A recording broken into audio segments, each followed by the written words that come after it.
Well, we've kind of had a little adversity strike us again. We've had Bear's kidney stone showed back up there yesterday. Actually, yesterday he's feeling pretty good. He kind of woke up this morning sick, and daggone, sure enough, that's what it was.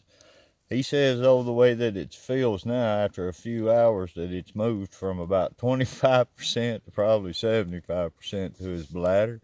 Maybe even with that last little round here, maybe we'll get all the way through this thing, drop it into his bladder.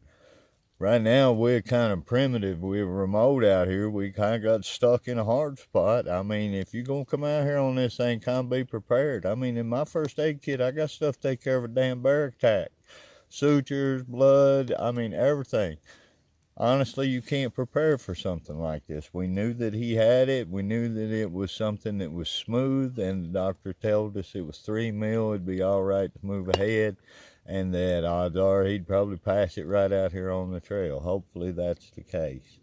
Anyway, while we've been sitting around here, I built us a nice little camp. Bear's done the best he could, poor little feller. I mean, you talk about tough.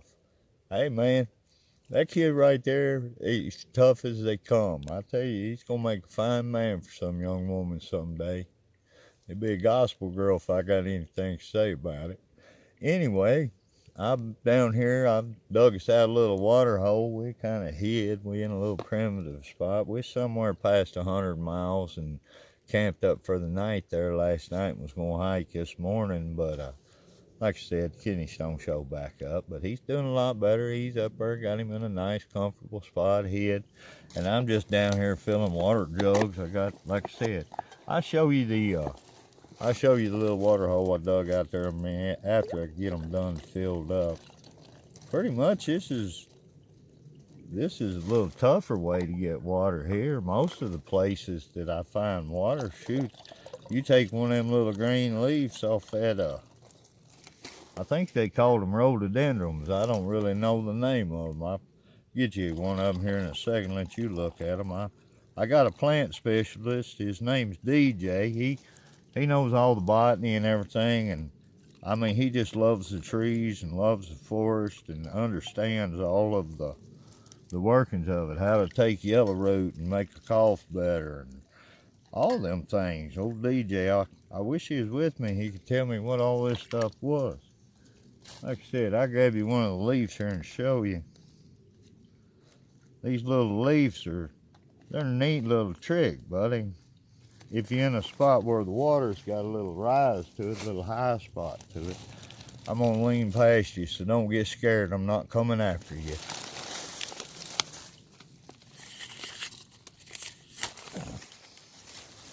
This right here is the leaf off the little tree. Well, they're not little, they're bush type, kind of undergrowth. Well, hell, you probably see them all in behind me. Anyway, they take these little leaves and you stick them up next to a stream, wherever the water's kind of trickling out, and you can focus them up like that, and that water will go right down that trough.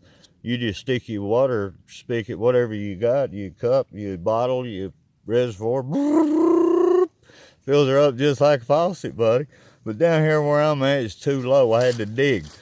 We was like I said, we went remote. We kind of hid a little bit, and I mean, I keep trying to tell my wife I was born in a briar patch, honey. You don't have to worry. I saw a creek bed in here. This North Carolina is full of water. So when I saw this creek bed, I knew that we was in a good spot for water. I pull underneath the hill. I dig about, I don't know, 8 inches. I'll show you what I got here in a minute. Let me finish filling up these bottles so I can get back up the hill with Bear.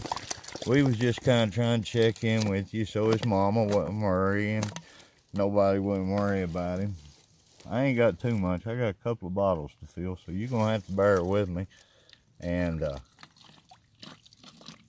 once I get them filled up,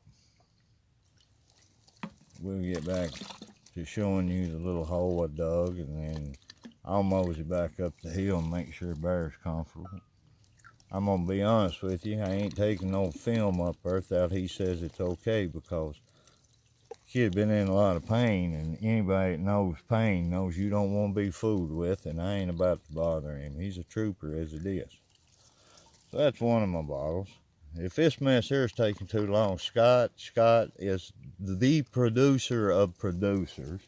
He is the backbone of Grizzly Tales. He is probably one of the daggone best straight out of the box, never had no experience kind of video making men I ever seen. Not only that, I know he knows his scriptures. Anyway, Scott can edit all this stuff out that's boring. I mean, watching me fill up 2 jugs of water gotta be kind of boring.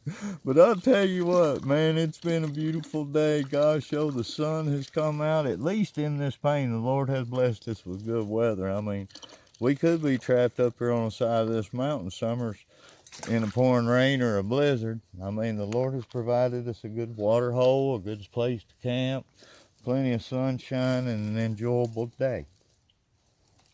Well, that fills my bottles, so I'm going to pick up the camera. Like I said, I'm going to reach towards you. Don't get scared. I ain't coming after you. And I'm going to reach, and I'm going to show you my little water hole that I dug out. Kind of give you a picture around just a little, see if you can see it. It's hard for me to see. Daggone sun gets in my eyes. And anyway, I kind of give you a complete full view. I hope that you can see and kind of understand it. I just sort of got to turn it back and forth. I can't see with my eyes. The sun's in them. Anyway, this is a little creek. If you look down through yonder, you'd think to yourself they wasn't a drop of water in this thing. But like I said, I grew up in a briar patch. If this branch, I can find a drink of water. Anyway, we're going to head up a hill, check on Bear, and we'll give you kind of a report on him here just in a little bit. Hopefully he'll let us have a word with him, kind of give you a little experience of what it's like to be in pain out in the middle of the Appalachian Trail. And I reckon we'll talk to you later.